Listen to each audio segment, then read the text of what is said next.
1, Lara, sort of one of the only difficult things that she could do was make these really large jumps. And so this area was an area where Lara had to sort of leap precariously back and forth between platforms, sort of sticking out along the walls of this room.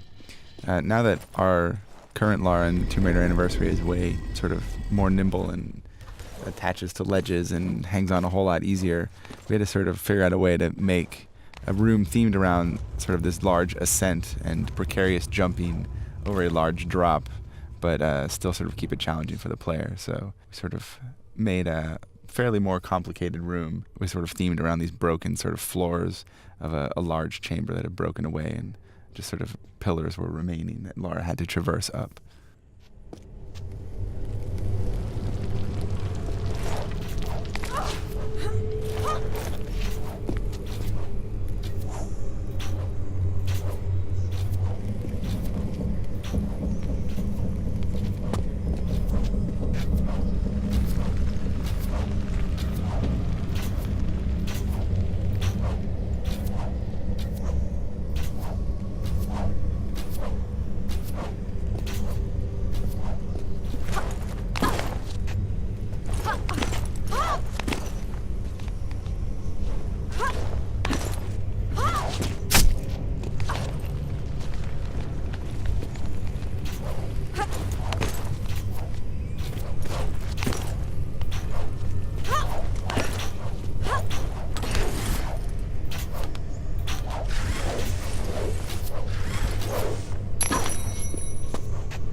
In TR1, there wasn't actually an area outside of the manor that you could go and explore, but there was in TR2, and people sort of liked the outdoor stuff, so we decided to add a garden to the Tomb Raider Anniversary remake of the mansion. Though in TR2, the outdoor area was an obstacle course, but since all of that gameplay is now sort of encompassed within our gym area, we wanted to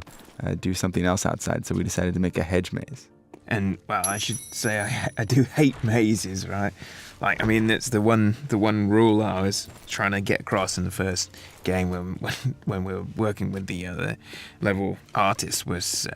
don't make mazes, basically, because they just confuse people and people get lost and frustrated. Yeah, and that was sort of one of our concerns when we were making this maze, was